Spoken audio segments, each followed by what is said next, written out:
Ok, maintenant, est-ce que c'est bon? Est-ce que vous voyez bien l'écran maintenant? Ok, et vous entendez bien aussi, je crois.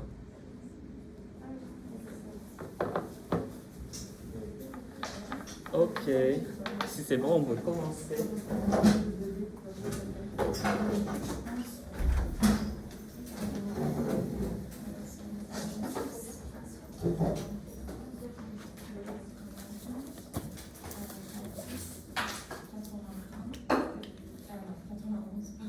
Et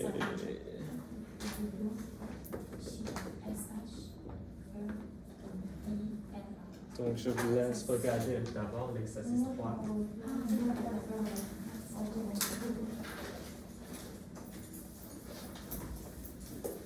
Ah non, c'est pas normal, pardon. Maintenant, c'est bon, je crois. C'est clair. Ok. Ah oui, il faut toujours le dire, ouais, parce que...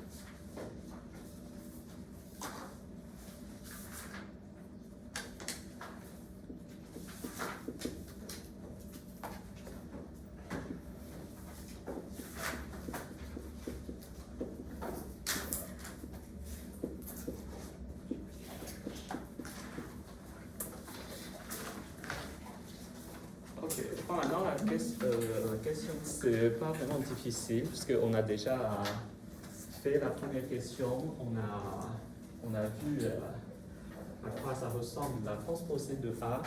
Et donc maintenant la deuxième question c'est juste de calculer le produit matriciel qu'on a déjà fait plusieurs fois. Est-ce que quelqu'un a déjà fait ça ou quelqu'un qui veut venir montrer son résultat pour le calcul?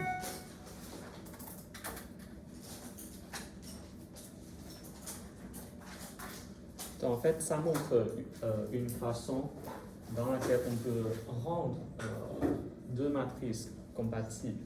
Par exemple, ici, on a deux matrices de la même taille. C'est taille 3 fois 4. Et donc, B et O, c'est de taille 3 fois 4. Et donc, on voit bien que les deux indices ne sont pas égaux et donc on ne peut pas faire le produit matriciel. Mais si on prend la transposée de A, donc ça nous donne une matrice de taille 4 fois 3.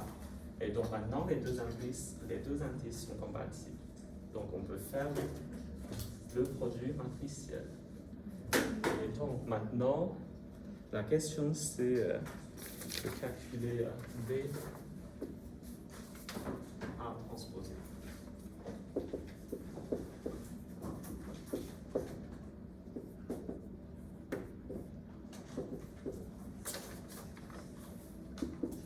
Et d'abord, une question rapide, et ça donne une matrice de quelle taille?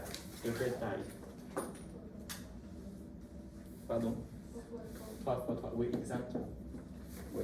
Donc, en général, si on a un produit matriciel de matrice M fois N et N fois P, à la fin, ce qu'on obtient, c'est une matrice de taille M fois P.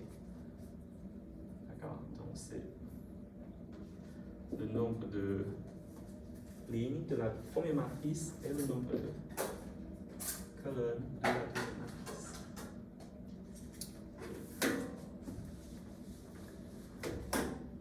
Donc, on doit avoir une matrice de taille 3 fois 3. Et donc, je montre directement comment faire. Donc, ici, on regarde la première ligne et la première colonne. Et on prend moins 1 fois moins 4. Donc, ici, en détail, moins 1 fois moins 4 plus 0 fois moins 4 plus 1 fois moins 3 plus 2 fois moins 2. Ok. Et après ça, on regarde la première ligne ici et la deuxième colonne ici. Et on fait comme ça. Ok. Je crois que ça doit être facile, parce que ça, c'est déjà le calcul qu'on a déjà fait. Ok, très bien. Et donc, je crois que je vous montre directement le résultat pour ceux qui ont déjà fait le calcul pour vérifier un peu. Sinon, on peut continuer en exercice 4. Et ça, c'est plus intéressant que juste les définitions de base.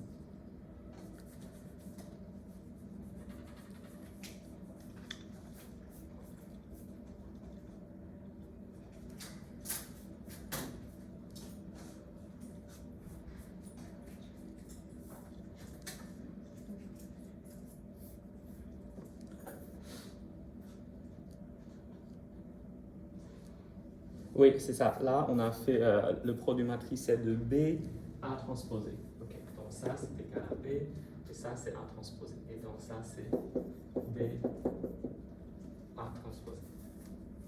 En fait, on voit bien qu'on peut aussi faire le produit matriciel de A, B transposé, par exemple, avec la compatibilité.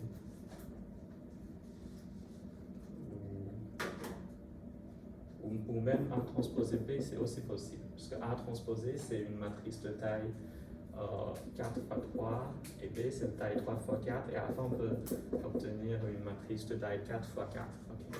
Mais là, ce qu'on a montré comme exemple, c'est juste B, A transposé. Ok. Ok, vous pouvez continuer en question 4.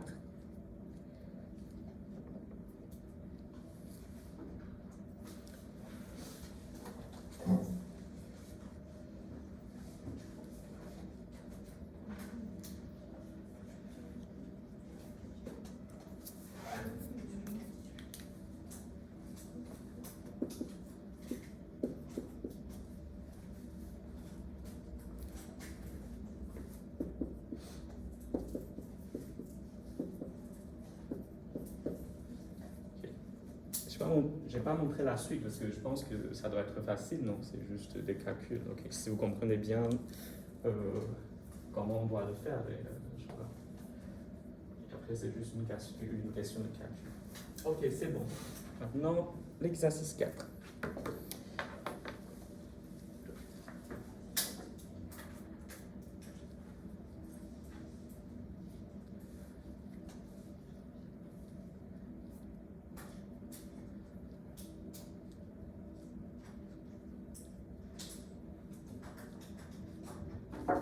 Et s'il y a des volontaires, n'hésitez pas à nous partager ces idées.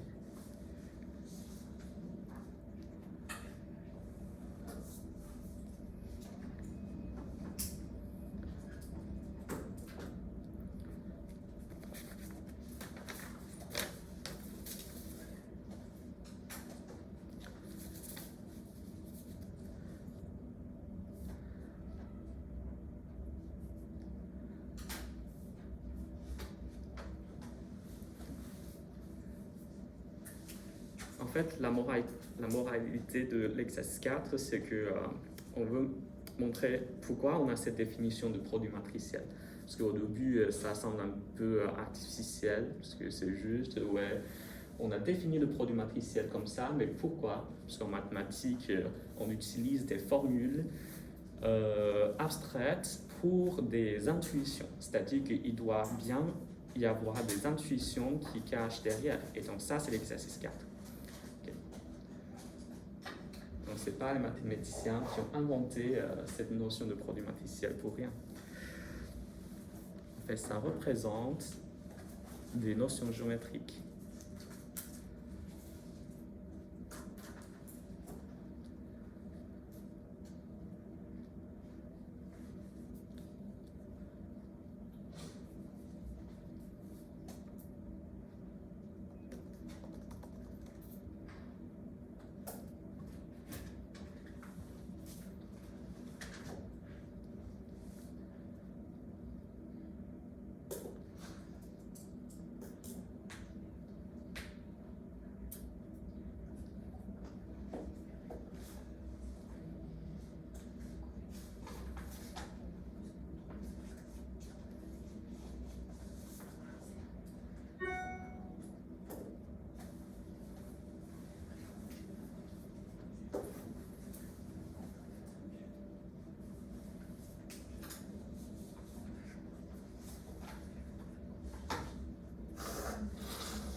Qui a des idées déjà?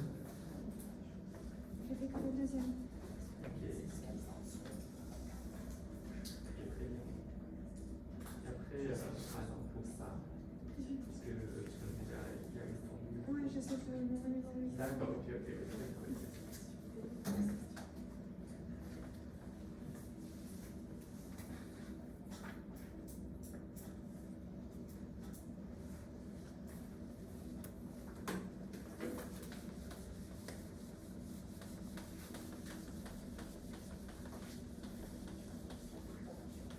Si vous trouvez que la première question est plus dure, vous pouvez continuer en question 2, parce que elles sont dépendantes.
Ok, est-ce que vous connaissez déjà les nombres complexes ou pas?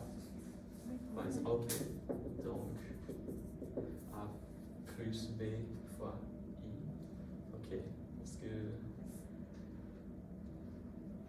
ça peut vous aider? Il faut mettre sous la forme trigonométrique, non? Oui, c'est ça. Et donc, comment on peut trouver? Donc le R et le phi, en fait, ils ont vraiment des sens concrets. Oui. Oui, vas-y. Par exemple, R représente quoi? Le rayon en rouge. Oui. C'est la longueur ici. Ok, pourquoi? Parce que si on a une représentation comme ça, A, B, donc le vecteur AB égale à R cosinus de phi et R sinus de phi. Donc d'abord on peut calculer par exemple la longueur de ce vecteur et donc c'est la distance entre l'origine et ce point AB. Et donc ça c'est quoi? C'est la racine carrée de A au carré plus B au carré.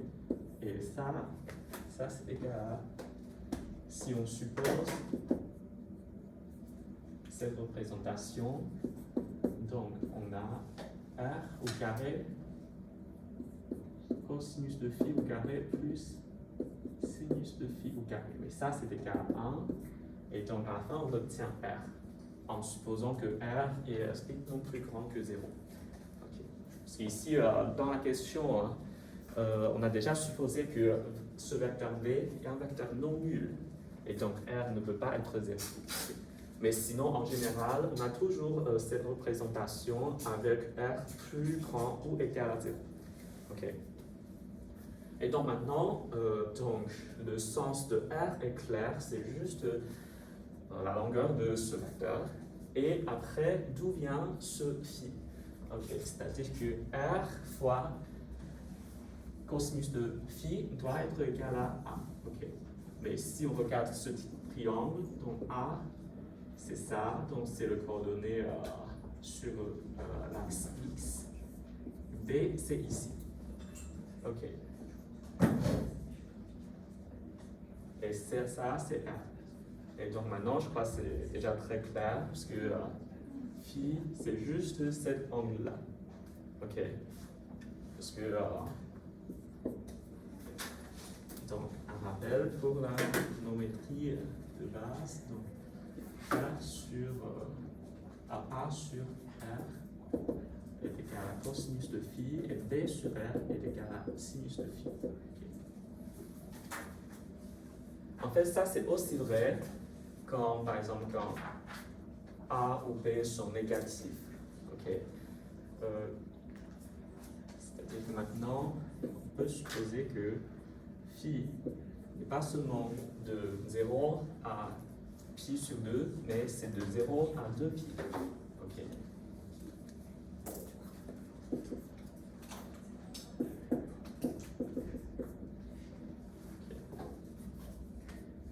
On peut supposer que phi est de 0 à 2 pi.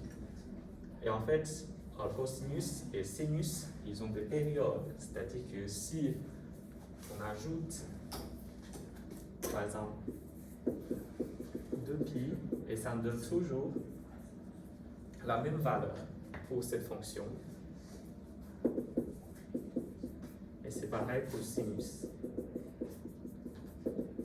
Et donc, en fait, il y a un nombre infini de choix pour ce phi, parce que une fois, on a fixé un phi, et tous les phi de cette forme sont valides pour cette représentation. Okay. En fait, donc intuitivement, ça représente quoi? Ça représente la rotation. C'est-à-dire que maintenant, ok, imaginez que maintenant, on est à peu près 0, donc phi est égal à 0, et après, je trouve comme ça, comme ça, comme ça, attention, et jusqu'à 2pi. Et après, si je continue, et donc j'obtiens le même résultat. Ok. Et donc, on peut toujours représenter un point ou un vecteur dans le plan comme ça. Avec d'abord R, qui est la longueur de ce vecteur, ou la distance entre l'origine et ce point. Et après, l'angle de rotation depuis l'axe X. Ok. Donc pour n'importe quel point, par exemple, si on a un point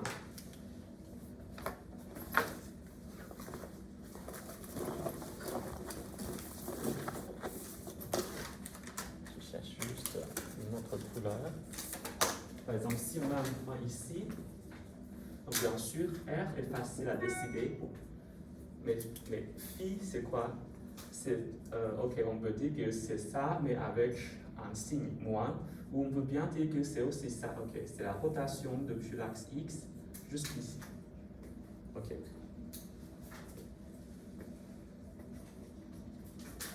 Et donc ça, c'est pour la première question. En fait, on peut toujours représenter un nombre complexe de cette manière aussi, parce qu'un nombre complexe, c'est A plus BI. I, c'est la racine carrée de moins 1, imaginez.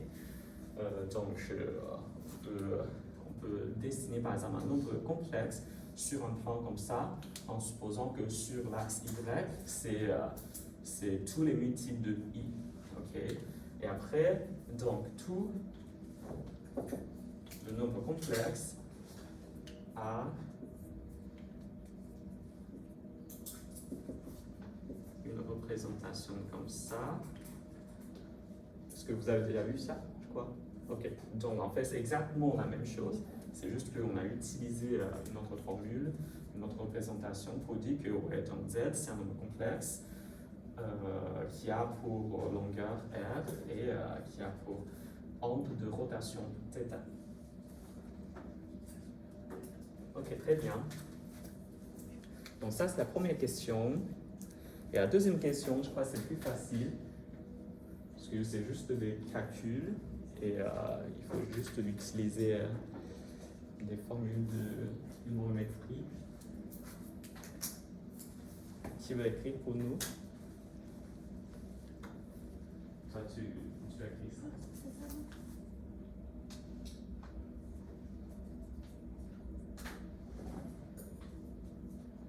En fait, pour...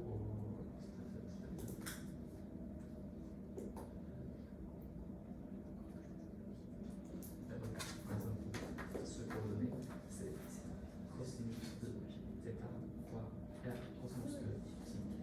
Donc, il manque encore un cosinus de phi ici, je crois.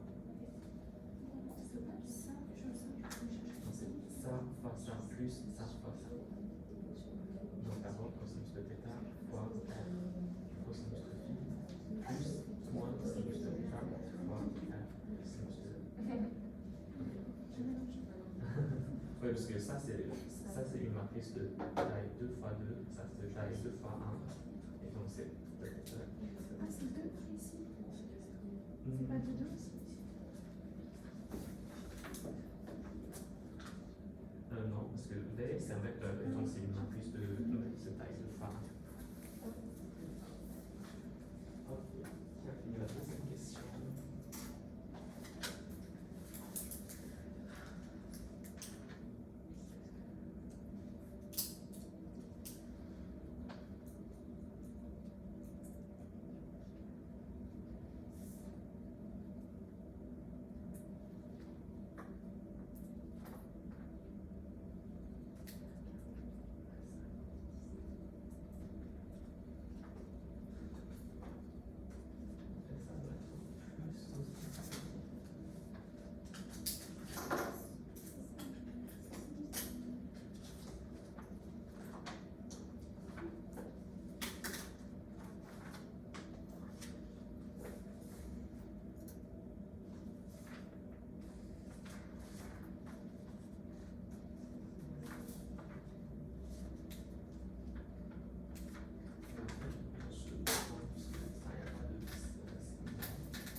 C'est juste entière. Et donc, en fait, ça, c'est-à-dire que l'ensemble de départ, c'est R carré, et l'ensemble d'arrivée est aussi R carré.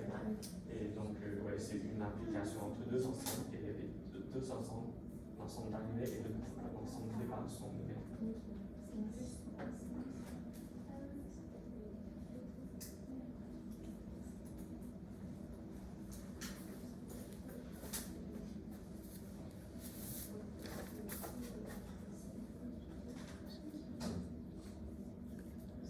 Il y a une question de est-ce que je peux réexpliquer rapidement les notations sur le cercle, et donc sur ce cercle, et donc R, c'est ok, si on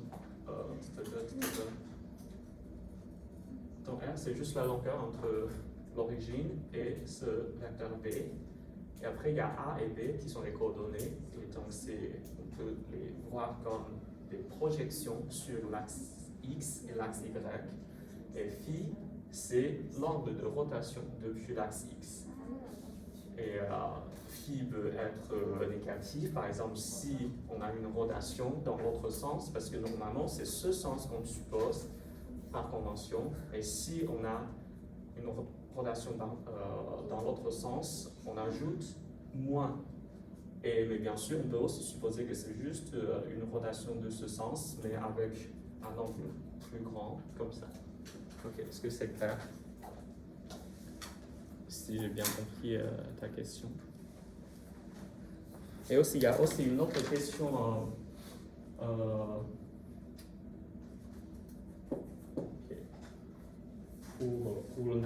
pour la notion de application de R2 dans R2. Alors en fait, pour une application R en général, et donc on a deux ensembles, et donc il y a d'abord l'ensemble de départ, et aussi il y a l'ensemble d'arrivée. Et donc les images sont dans l'ensemble d'arrivée, et on prend les arguments qui sont dans l'ensemble de départ. Et donc ici, R2, c'est juste le plan. Et donc ici, on veut une application qui va de R2 dans R2. Donc c'est une application qui va de R2 dans lui-même. Okay, donc, mais avec cette flèche, ça veut dire juste que donc, devant la flèche, c'est l'ensemble de départ, et après la flèche, c'est l'ensemble d'arrivée. Ok.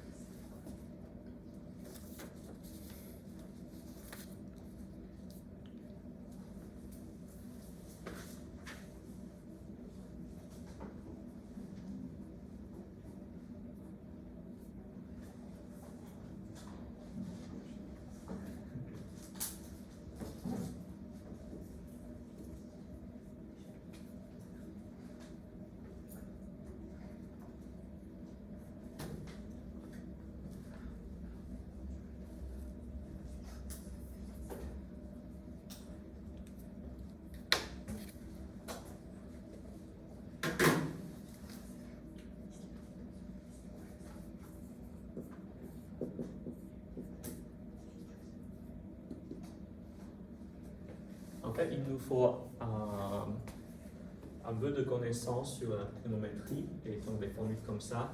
Quelqu'un peut me dire le développement pour ça? Donc, est-ce qu'on peut écrire cosinus de phi plus θ comme une fonction de cosinus de θ et cosinus de phi? Phi c'est cos θ fois cos phi. Oui, Sinus θ fois sinus. oui, exactement. Et on a aussi un développement similaire pour sinus de θ plus phi. Ça, c'est égal à? Sinus θ sinus. Sinus θ cosinus phi. Oui. Plus sinus phi. Non, cos θ. Bon. Cosinus de θ et sinus de phi. Oui, exactement. Ok. Donc, dans cette question, on a besoin de ces deux formules. Ok.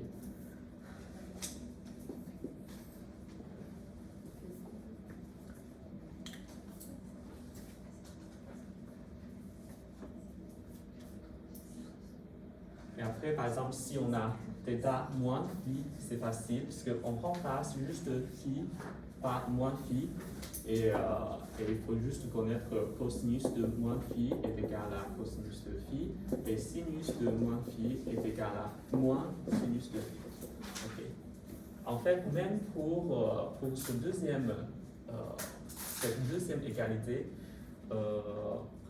on peut le déduire depuis la première, parce que sinus, c'est juste, par exemple, sinus de phi, c'est donc, il y a juste un décalage de pi sur 2. C'est-à-dire que si on regarde, par exemple, le graphe, donc ça, c'est la représentation graphique. Donc ça, c'est pour sinus. Et après, pour cosinus.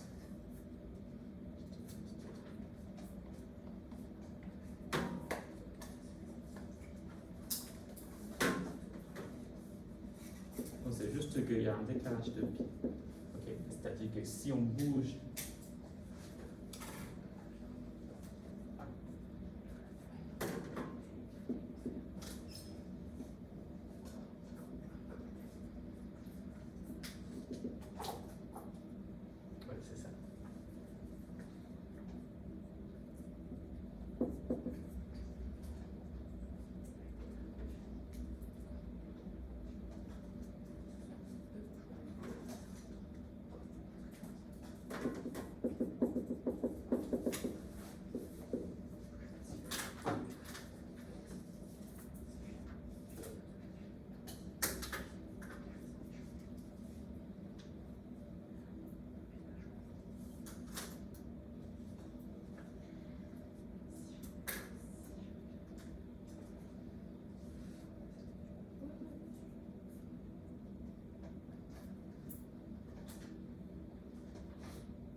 et donc on a cette formule, c'est-à-dire que si on bouge la fonction de sinus de longueur pi sur 2 sur l'axe x et on obtient cosinus.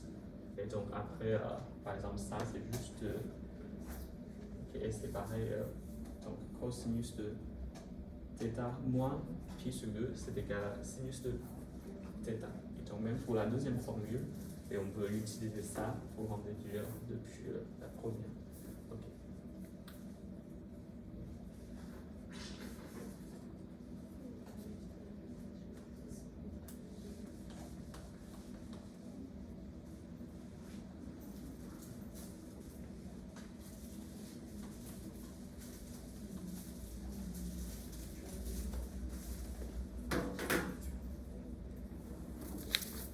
Maintenant, on a une matrice Rθ donnée par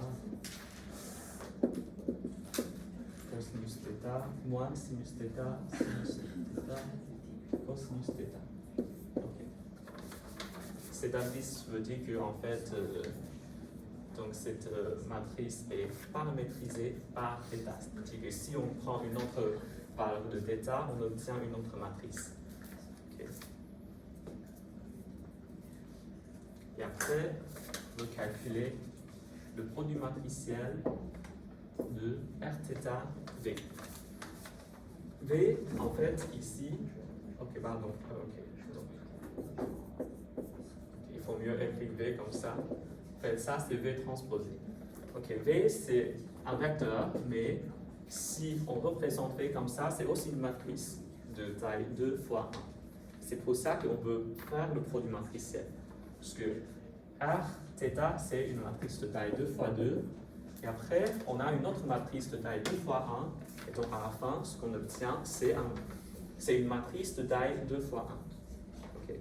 C'est juste qu'une matrice de 2 fois 1, donc conventionnellement, on les voit comme des vecteurs.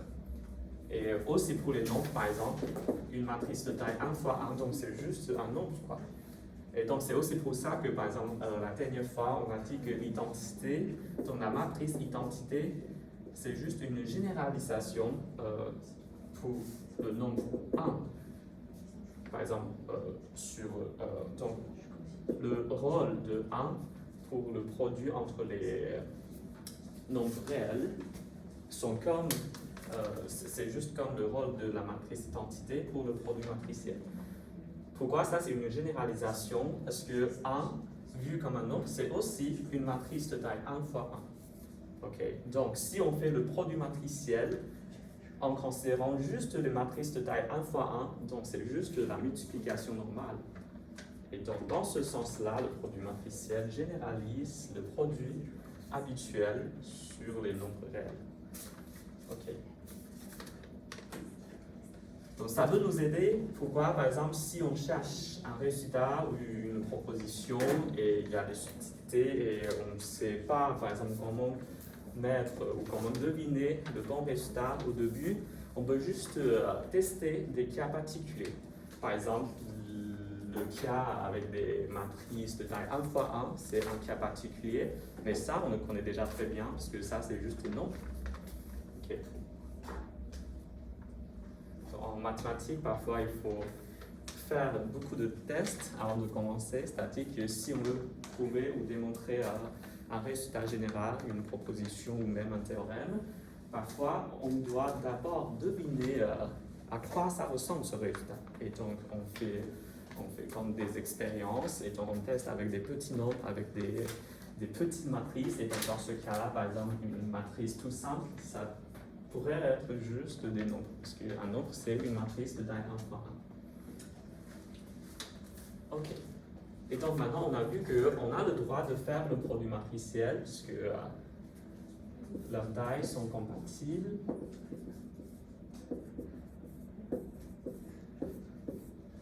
Et la question, c'est on doit calculer ça en fonction de R, phi et θ. Donc, on doit utiliser la représentation de R et phi au lieu de A et B. Donc, maintenant, A est remplacé par R, cosinus de phi, et R, sinus de phi. OK. Donc, encore une fois, le produit matriciel, et ça doit être facile maintenant, je crois. Ah oui, il y a un problème de... Il y a un problème de partage d'écran, pardon.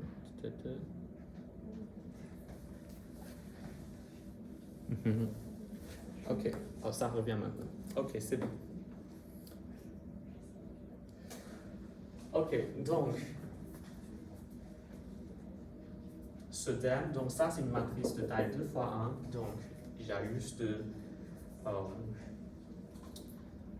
une colonne, mais avec deux lignes. Ok, donc première ligne, première colonne, c'est ici. Donc R, donc cosinus de θ fois R cosinus de phi, plus moins sinus de θ fois R sinus de phi. Il y a un facteur commun, phi, j'écris ici. Et c'est pareil pour le deuxième coordonnée. Ok, d'abord, le produit de ces deux coordonnées plus le produit de ces deux coordonnées. Okay. Et aussi, il y a un facteur en commun R. J'écris d'abord.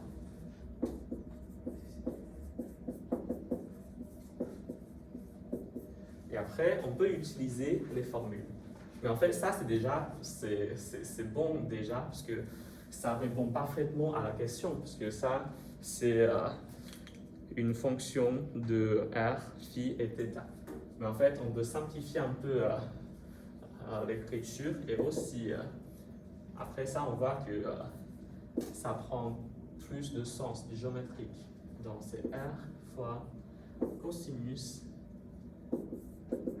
de θ plus phi et r fois sinus de θ plus phi. Ok. Donc, ça, c'est le résultat. Ok. Pourquoi on dit que ça, c'est un résultat intéressant? Parce qu'on a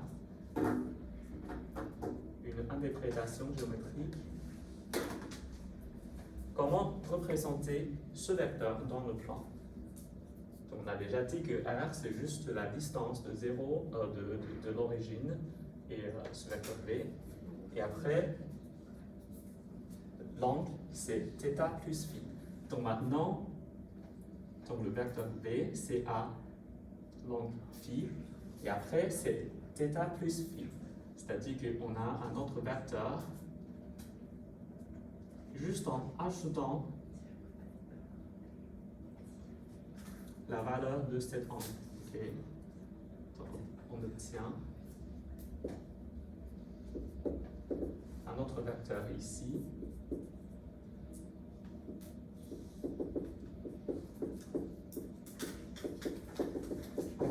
Ok, donc V', c'est le vecteur ici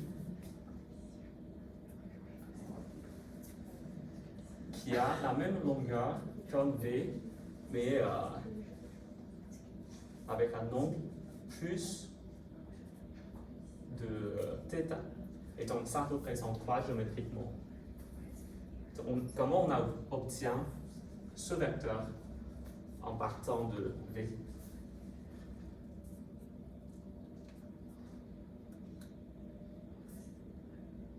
Vous pouvez faire encore une fois ce geste.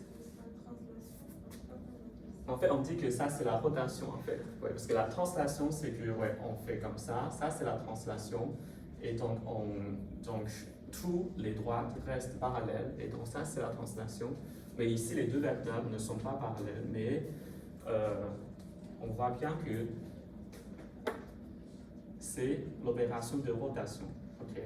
C'est-à-dire que la longueur de ce vecteur est préservée. Mais c'est juste l'angle qui change.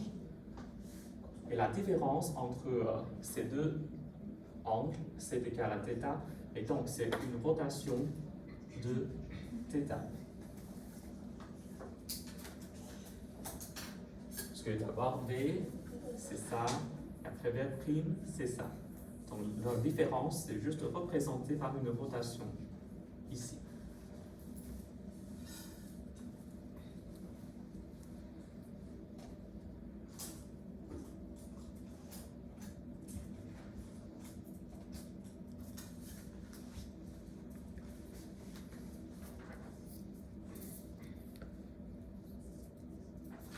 En fait, ça, c'est la question 3.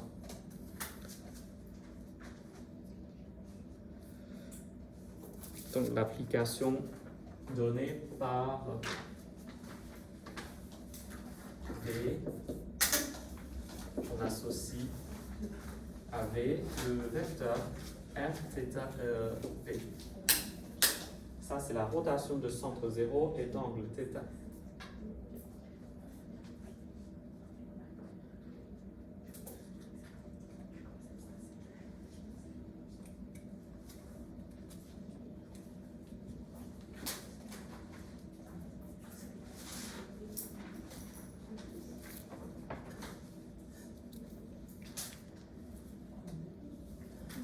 Oui. La question 3, là, on peut juste géométriquement. Oui, en fait, c'est juste ce que je viens d'expliquer. Parce que on voit bien que R', donc ça, c'est un vecteur qui a la même longueur comme V, mais qui a pour angle θ plus phi. Et donc la différence pour les angles est égale à phi, mais ils ont par exemple, si on considère les deux vecteurs comme ayant en partant de l'origine, et donc c'est bien avec le centre, donc c'est une relation à centre 0, parce que pour une relation, il faut fixer d'abord le centre et aussi l'angle de rotation. Et ici, on voit bien que l'angle c'est θ et le centre, pourquoi c'est l'origine? Parce que en représentant V, et donc en fait R, ici c'est la distance entre 0 et ce point-là. Ok, et donc c'est. Ouais, je crois, en tout cas, dans votre examen, peut-être c'est pas très possible qu'on a une question comme ça, parce que c'est un peu difficile à justifier en écrivant beaucoup de mots et beaucoup de phrases, mais géométriquement, c'est ça.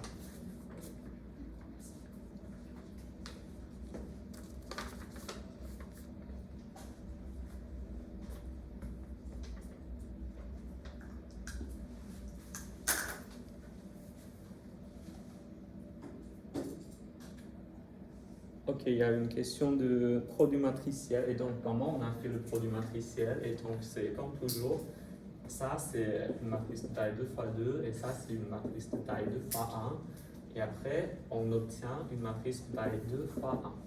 Donc ça, première coordonnée, donc on regarde première ligne et première colonne, mais il n'y a qu'une seule colonne pour la deuxième matrice, et donc c'est juste ça qu'on regarde. Et donc pour ce coordonnée, c'est cette ligne et cette colonne, et on prend tac tac plus tac tac. Et après, c'est pareil, on regarde la deuxième ligne et la première colonne, donc tac tac et tac tac. Et ça, après, c'est juste un calcul de trigonométrie.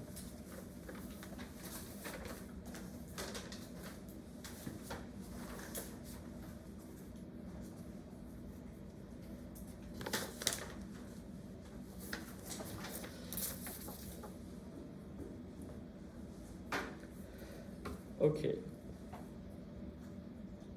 Donc la question 4 est plus intéressante.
Après, si vous avez des questions, n'hésitez pas.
Donc, j'explique encore une fois cette fonction. Et donc, ça, c'est une fonction où on peut, c'est-à-dire qu'on peut voir en fait r θ comme un opérateur, c'est-à-dire que d'abord on a un vecteur, et si on applique cet opérateur sur ce vecteur, on obtient un autre vecteur. Et le résultat, c'est une rotation dans θ. C'est-à-dire que, par exemple, si on a V et on applique cet opérateur donné par le produit matriciel, et à la fin, on obtient une autre rotation, on obtient un autre vecteur, qui est le résultat d'une rotation dans θ. Okay. Donc maintenant, dans la troisième question, même sans calculer cette matrice, est-ce qu'on peut répondre à cette question tout de suite? C'est-à-dire que quelle est la matrice? Quel est le résultat de la matrice? Rθ', Rθ. Okay. En fait, c'est juste une composition de deux fonctions de cette forme. Donc, d'abord, on a une fonction, ou ça c'est plutôt une application, pardon, parce qu'une fonction, ça prend des valeurs comme des nombres. Ok, ça c'est une application. En fait, donc ça c'est défini pour n'importe quel θ. Donc, on a aussi une autre application qui est associée à ce paramètre θ'. Ok, j'utilise par exemple V, si on a notre vecteur U et on applique cet opérateur R, θ', et donc ça définit une application de R2 dans R2. Et le résultat, c'est la rotation de l'angle θ'. Mais maintenant, ça c'est quoi? Ça c'est juste qu'on applique la rotation de θ' sur ce vecteur, qui est le résultat de la première rotation. D'accord? Ok, donc ça, c'est en fait juste ça. C'est-à-dire qu'on considère Rθ V comme le vecteur de θ ici. Ok, si on note ce vecteur, qui est le résultat de la première rotation, par U, et Rθ' U, c'est ce vecteur. Mais en appliquant R θ', c'est quoi? C'est encore une fois une rotation, mais avec l'angle θ'. Ok, donc on a fait quoi? On a fait 2 fois rotation. Première fois, une rotation d'angle θ, et la deuxième fois, une rotation d'angle θ'. Donc à la fin, on obtient quoi? Donc une composition de 2 rotations qui ont le même centre, bien sûr. Donc c'est toujours le centre original. D'abord, rotation de θ, rotation d'angle θ, et après rotation d'angle θ'. Donc c'est encore une rotation, mais de...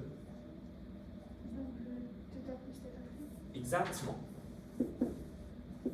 Donc, toujours avec cette même notation, c'est-à-dire que donc, rotation de θ plus θ', appliquée à B. Okay. Donc, géométriquement, on a déjà montré ça. Mais ça, on sait qu'une rotation, c'est toujours représenté par une matrice. Et donc ici, ça doit être égal à quoi? Ça doit être égal à cosinus de θ plus θ'. Et ça, donc on remplace juste tous les θ par θ plus θ'. Mais bien sûr, on peut choisir d'autres θ plus θ', par exemple, plus 2k fois pi. Mais ici, ce qu'on peut espérer comme résultat du calcul de produit matriciel, c'est cette matrice, mais avec θ remplacé par θ plus θ'. Parce que ça, c'est le résultat que vous avez obtenu en juste calculant le produit matriciel. Oui, très bien. Et donc, avec les deux manières, on a justifié pourquoi le produit matriciel représente la transformation géométrique. Parce que le produit matriciel correspond exactement à la composition d'application. Ok. En fait, c'est exactement pour ces raisons-là, on a défini le produit matriciel de cette manière. Parce qu'on veut une opération entre deux matrices qui donne le résultat qui représente la composition de ces deux transformations géométriques. Okay, j'espère que ce n'est pas trop abstrait, mais en fait, ça, c'est la raison pour laquelle on a défini le produit matriciel comme ça. C'est-à-dire que, imaginez, ok, maintenant, on n'a pas de définition pour le produit matriciel du tout, mais on sait juste que, ouais, on a deux opérations comme ça, et donc ça, c'est la rotation. Et après, si on définit le produit matriciel de la manière qu'on a vu en cours, on voit très bien que, en fait, les deux coïncident, c'est-à-dire que le calcul coïncide avec la géométrie. Ok. Donc, avec cette définition de produit matriciel, sans vraiment regarder la géométrie, on peut juste calculer la transformation d'une manière numérique, c'est-à-dire qu'il faut juste les coordonnées et tout ça, et donc on peut par exemple demander aux ordinateurs de le faire pour nous, et après on obtient le résultat, et donc c'est très bien. Et donc en fait, parce que sinon, imaginez que maintenant on a juste deux transformations assez simples, c'est juste la rotation, et donc on sait très bien comment composer deux rotations, c'est juste une autre rotation, mais imaginez que par exemple si on a d'abord une rotation, mais après une autre transformation linéaire, ok, on va définir cette notion de transformation linéaire, mais par exemple si on a la multiplication scalaire, et donc on a d'abord rotation comme ça, et après on multiplie ce vecteur par exemple par 2, et après on a une autre rotation, et après on peut aussi définir par exemple d'autres transformations, et on veut savoir le résultat à la fin. Donc géométriquement, il faut toujours imaginer de cette manière, mais avec cette représentation, on voit très bien que en fait ça c'est juste des calculs ou quoi. Donc par exemple ça c'est, mais par exemple ça, le résultat géométrique c'est assez simple à imaginer, et donc peut-être pas la peine de faire le calcul pour comprendre leur composé. Mais en fait, dans certains cas, par exemple le cas que j'imaginais, si on a plusieurs compositions avec des rotations, avec des multiplications, avec tout type de transformation, qu'est-ce qu'on obtient à la fin géométriquement? avec le produit matriciel, ça se calcule avec le produit matriciel. Donc ça, c'est faisable à main, parce que c'est juste... donc parce que ça devient standard d'une manière.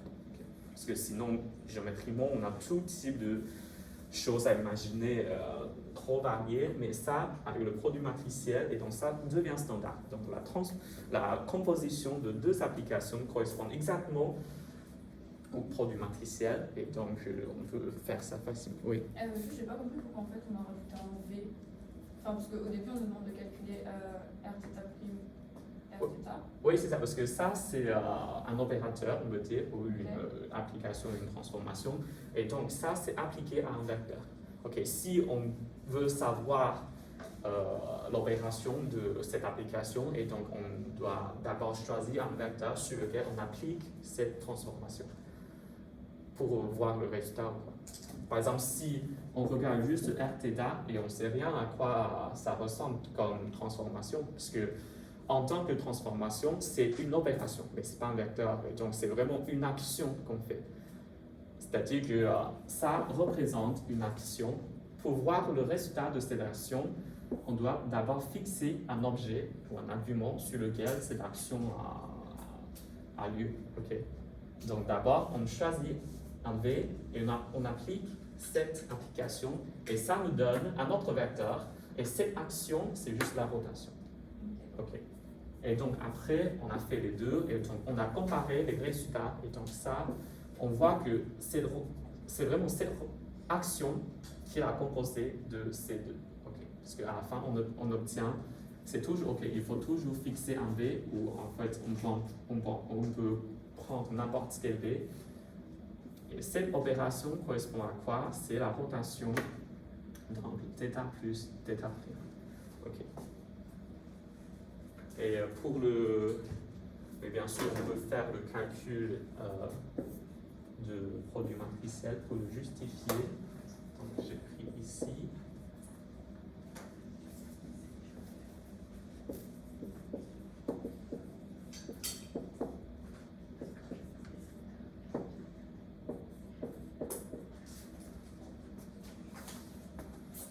Je vais effacer ça.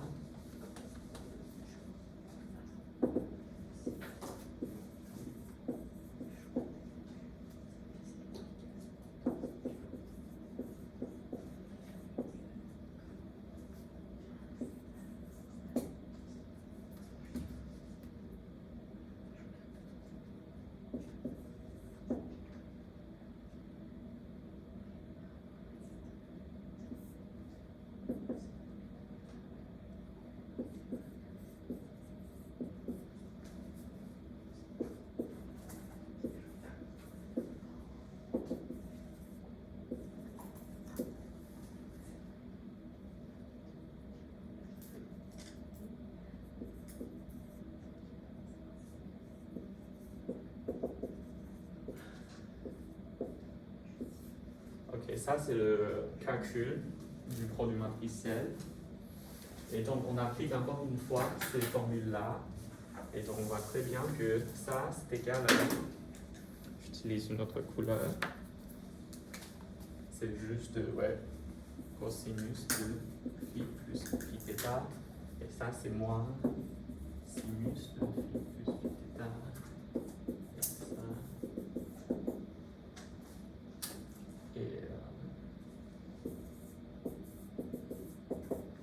Et voilà. Ok, donc ça c'est juste en faisant le calcul matriciel sans comprendre la géométrie. Mais ça nous donne exactement le même résultat. Okay. Ça c'est la matrice de rotation dans θ plus β'. Okay.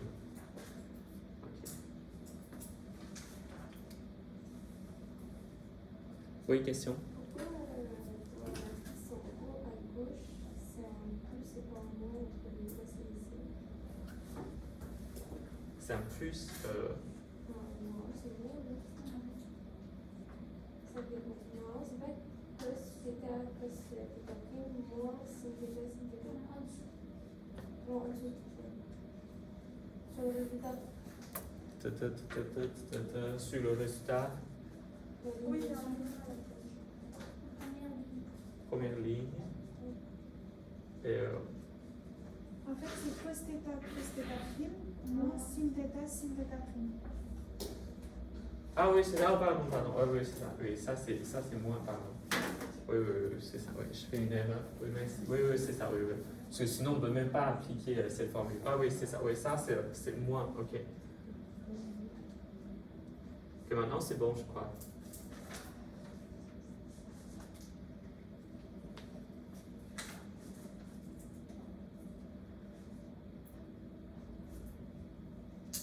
Ok, donc ça, c'est la moralité de cet exercice. Donc, on voit bien qu'une matrice représente une transformation et la composition de transformation correspond au produit matriciel.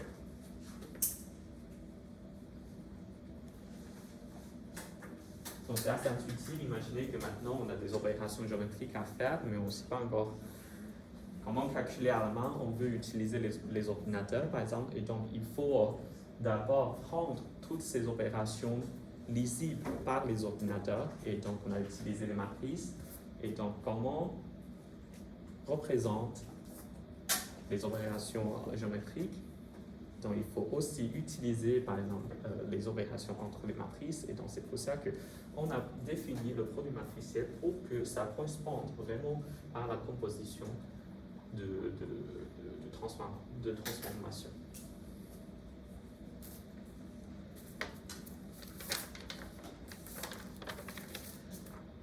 Ok, très bien.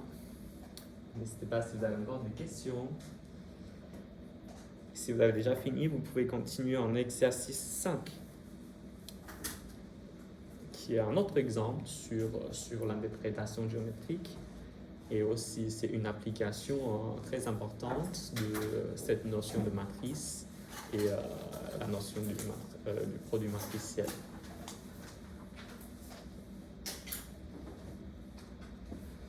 S'il y a des volontaires qui veulent venir, n'hésitez pas.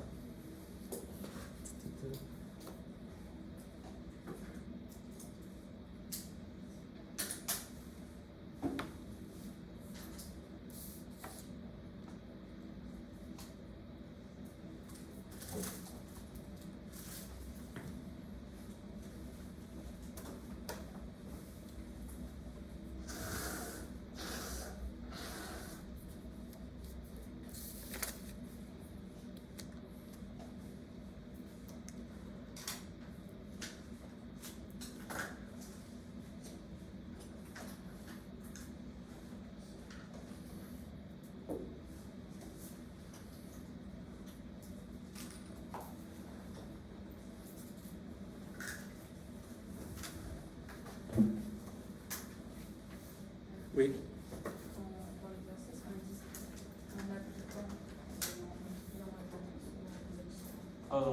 Oui, en fait, c'est le produit matriciel. Oui, c'est ça, c'est comme ceci.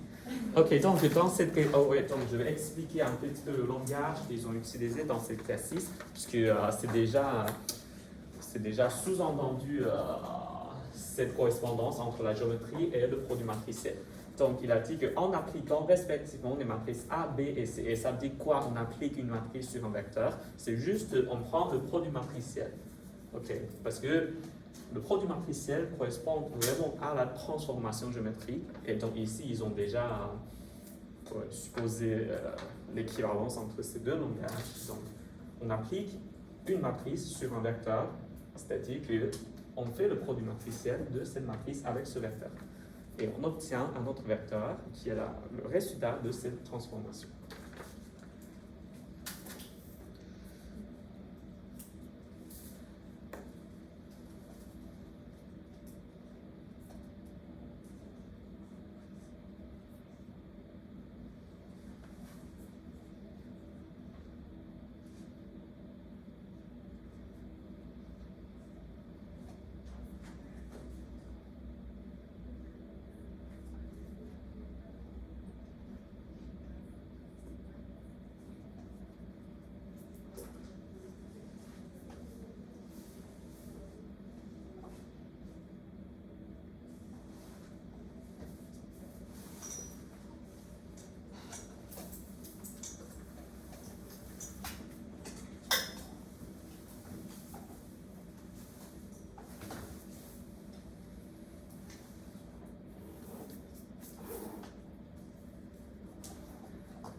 quoi, niveau calcul, il n'y a rien particulier, c'est juste toujours les mêmes types de questions. Mais ce qui est plus important, c'est la moralité sur l'intuition qu'il nous donne. Ok.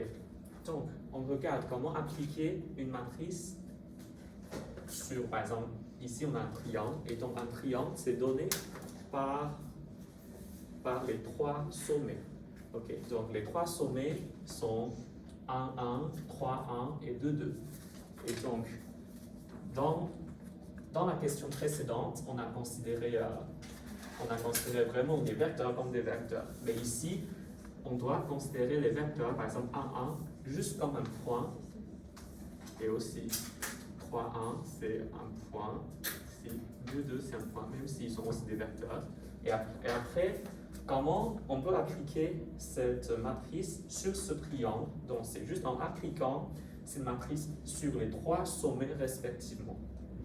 C'est-à-dire que d'abord, on regarde le résultat de A1, 1. Donc, on a transformé le premier sommet 1, 1 à une autre position. Donc, ça, c'est juste donné par le produit matriciel. Donc, c'est 3 moins 1 qui est 2 et 2 moins 1 qui est 1. OK.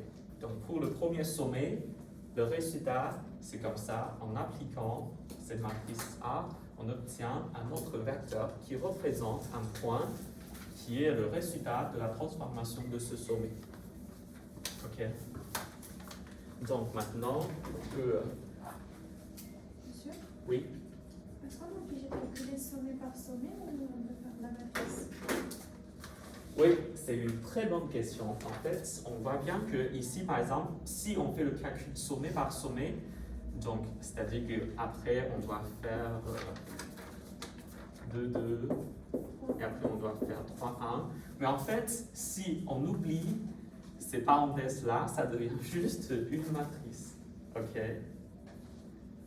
C'est-à-dire que, en fait, on peut juste regrouper tous les vecteurs ici. Parce qu'en fait, sommet par sommet, c'est quoi? C'est d'abord, on fait, ça c'est ce qu'on a fait déjà, et après, pour ça, donc ça c'est première coordonnée.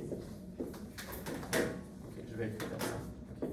Si on suppose qu'on fait le produit matriciel de la matrice de taille 2 x 2 et de cette matrice de taille 2 x 3, à la fin, on obtient une matrice de taille 2 x 3 dont toutes les colonnes sont juste le résultat du produit matriciel de taille 2 x 2 et 2 x 1. Ok, c'est-à-dire que le produit matriciel de cette matrice avec la première colonne donne la première colonne ici. Et avec la deuxième colonne donne la deuxième colonne ici. Et avec la troisième colonne, ça donne la troisième colonne ici. Donc, en oubliant les parenthèses ici, ça devient juste une matrice de taille 2 x 3. Mais c'est une matrice qui est composée de 3 vecteurs, de 3 colonnes. Chaque colonne représente un vecteur ici. Et à la fin, on obtient aussi une matrice de 3 colonnes, dont chaque colonne représente un vecteur, qui est le résultat de la transformation pour chaque sommet. OK? Ouais, donc c'est une très bonne remarque. En fait, parce que par la définition, on applique sommet par sommet pour obtenir le résultat de cette transformation. Mais après, on voit bien que, toujours avec le calcul de produit matriciel, c'est juste un produit matriciel de 2 matrices, avec la première matrice de taille 2 x 2 et la deuxième matrice de taille 2 x 3. OK.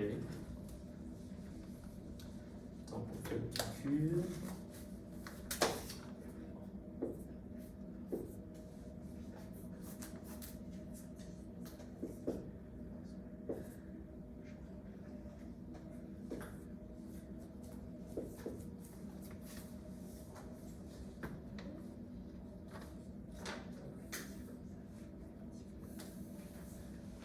Et à la fin, ça, c'est ce qu'on obtient.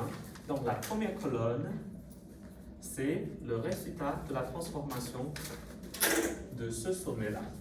Et donc, ça va où? Ça va à la position 2, 1. Ok. Et après, c'est 4, 2. Et après, c'est 1, 5.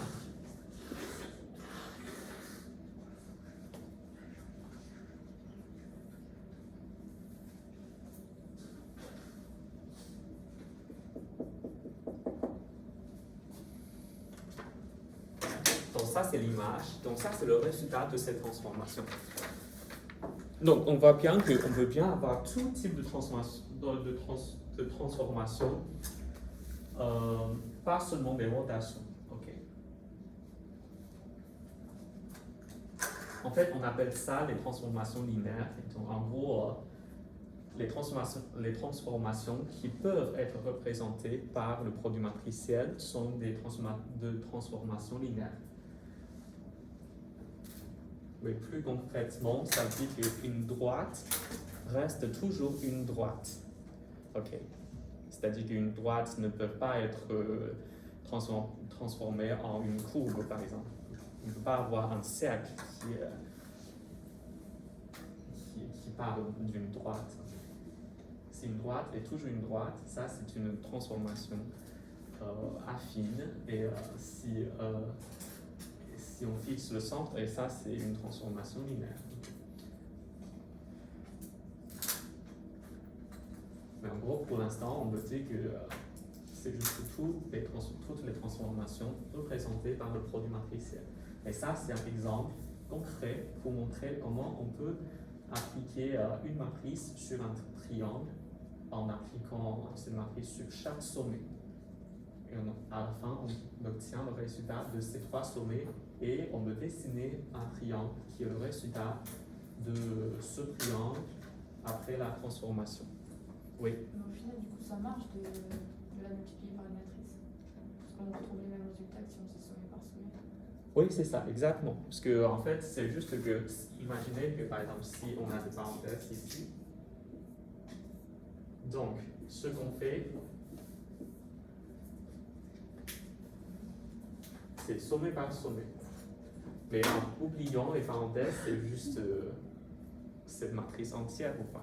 Par exemple, si, imaginez que on veut calculer vraiment sommet par sommet, donc pour obtenir le premier, on doit faire tac, tac, tac, tac. Et pour obtenir la deuxième, on doit faire tac, tac, tac, tac. Et ça correspond exactement au produit matriciel avec cette matrice entière. C'est juste une écriture ou quoi en fait. C'est soit on ajoute les parenthèses, soit on les oublie. Ça marche. Ok.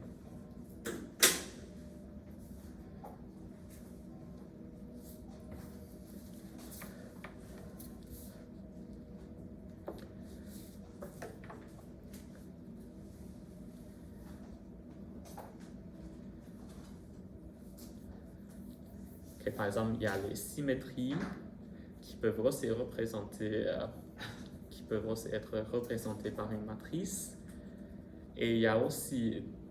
Et donc ça, c'est ce qui est intéressant, parce que, par exemple, on peut classifier les transformations par leurs propriétés particulières. Par exemple, pour une rotation, ça ne change pas la forme, c'est-à-dire que la longueur reste toujours la même. Et pour une symétrie aussi, et dans ce cas-là, la distance est toujours préservée par la transformation. Mais niveau matrice, qu'est-ce qu'on peut dire? En fait, on peut avoir des conditions équivalentes pour décider si cette matrice préserve la distance ou pas. Ok, je crois que c'est un peu loin, mais je peux vous donner déjà des idées. Si on a une matrice carrée, et si on a que le produit matriciel de A avec sa transposée et l'identité, dans ce cas-là, A préserve la distance. Par exemple, pour une rotation, on voit bien que c'est le cas. Parce que si on fait ça, on voit bien que ouais, ça c'est juste cosinus carré plus sinus carré qui donne 1. Et après, les deux s'annulent. Et ça ne satisfait pas cette condition-là. Et donc, ça change énormément la forme de cette triangle. Et par exemple, on peut aussi avoir par exemple, symétrie ou d'autres formes qui préservent la distance entre deux points. Donc, ce genre de transformation satisfait toujours cette égalité niveau matrice. Donc, c'est aussi pour ça que la représentation par matrice est intéressante et utile, puisque ça nous permet de décrire beaucoup de conditions géométriques par des calculs algébriques. Ça, c'est la moralité de cet exercice, je crois.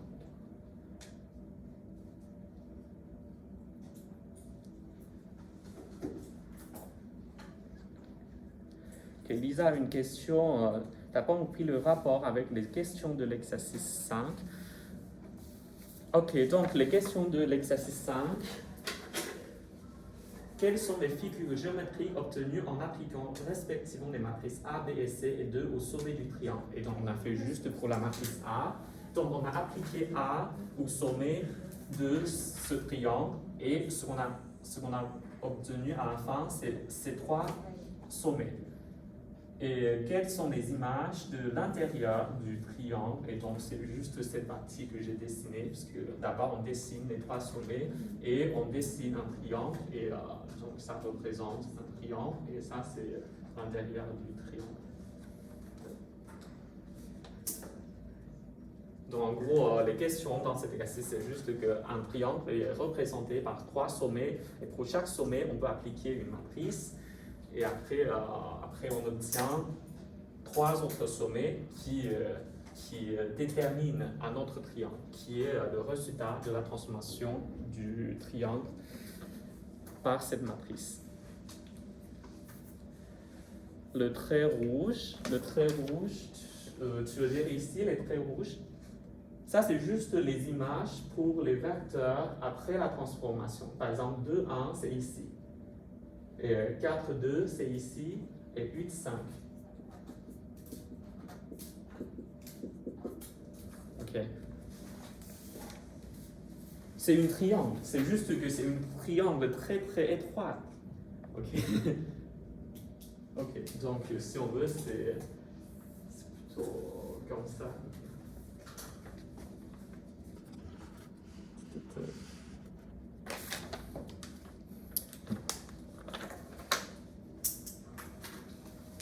Ok. Est-ce qu'il y a d'autres questions? Et sinon, à la semaine prochaine, et on va travailler sur une nouvelle feuille. Et merci beaucoup, et merci à ceux qui sont à distance aussi. Et au revoir. Au revoir.